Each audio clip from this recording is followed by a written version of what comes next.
السلام علیکم ورحمۃ اللہ وبرکاتہ۔ درس قرآن و حدیث دینا سیکھیے کورس کا دوسرا سبق ہے جس کا عنوان ہے تعارف درس قرآن و حدیث اور ارکان خمسہ۔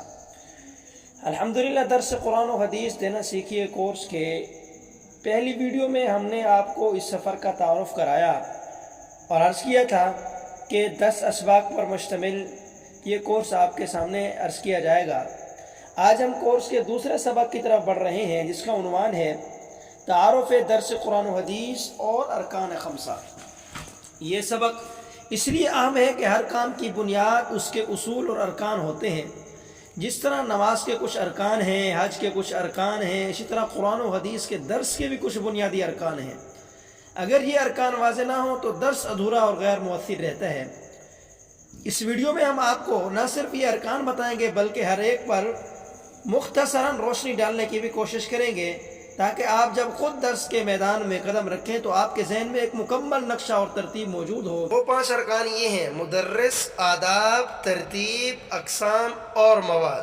نمبر 1 مدرس یعنی درس دینے والے استاد صاحب۔ درس دینے والا خود سب سے پہلا رکن ہے۔ اگر مدرس کے اندر علم، کردار، اخلاص اور ذمہ داری نہ ہو تو درس کبھی کامیاب نہیں ہو سکتا۔ مدرس صرف پڑھانے والا نہیں بلکہ ایک رہنما اور عملی نمونہ ہوتا ہے۔ نمبر 2 مواد۔ قرآن و حدیث کے درس کے لیے مواد کی تیاری سب سے بنیادی چیز ہے۔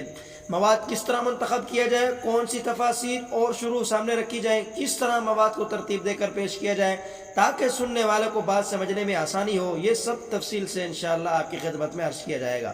اقسام۔ درس کی مختلف اقسام ہیں، جیسے عام عوام کے لیے درس، طلباء کے لیے درس یا خاص کسی موضوع پر درس۔ ان اقسام کو سمجھنا ضروری ہے تاکہ ہم اپنے ماحول اور سامعین کے مطابق درس کا طریقہ متعین کر سکیں۔ درس کے آداب۔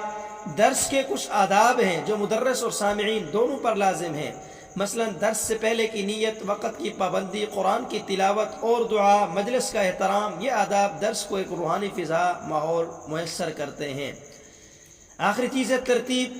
ایک کامیاب درس ہمیشہ ترتیب کے ساتھ ہوتا ہے، بغیر ترتیب کے بعد بکھر جاتی ہے اور سامعین کچھ بھی حاصل نہیں کر پاتے۔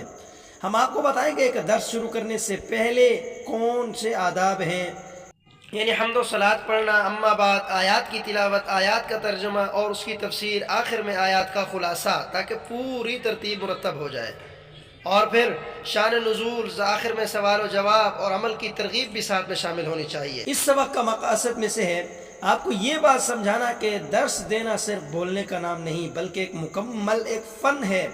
یہ بتانا ہے کہ درس کے 5 بنیادی ارکان کے بغیر کوئی بھی درس کامیاب نہیں ہو سکتا۔ آپ کی خدمت میں اس چیز کا احساس دلانا ہے کہ مدرس صرف پڑھانے والا نہیں ہے بلکہ ایک عملی کردار ہے جو قرآن و حدیث کی تعلیمات کو اپنی ذات میں زندہ کرتا ہے۔ جب آپ یہ سبق مکمل دیکھیں گے تو انشاءاللہ آپ کو پتہ چلے گا کہ ایک استاذ کے طور پر آپ کی کیا ذمہ داریاں ہیں۔ آپ کے علم میں ہوگا کہ درس دینے کے لیے مواد کس طرح تیار کیا جاتا ہے۔ آپ یہ سمجھ سکیں گے کہ درس کے کون کون سے اقسام ہیں اور کب کس قسم کے درس کو اختیار کرنا چاہیے۔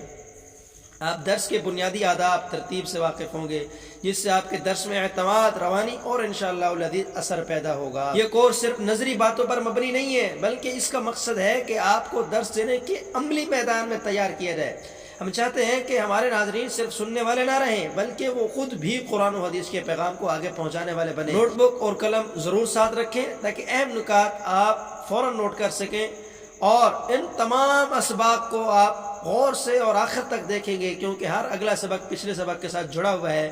اگر آپ کسی بھی ویڈیو کو بیچ میں چھوڑتے ہیں تو آپ کا اگلا سبق ادھورا رہ جائے گا۔ اس کورس کو صرف اپنے لیے نہ رکھیں بلکہ دوسروں کے ساتھ بھی شیئر کریں تاکہ قرآن و حدیث کی روشنی سب تک زیادہ سے زیادہ پھیلے۔ انشاءاللہ العزیز ہم اس سلسلے کا سب سے جو پہلا عنوان ہے مدرس، اس کے ظاہری اور باطنی اوصاف پر اگلے سبق میں بات کریں گے۔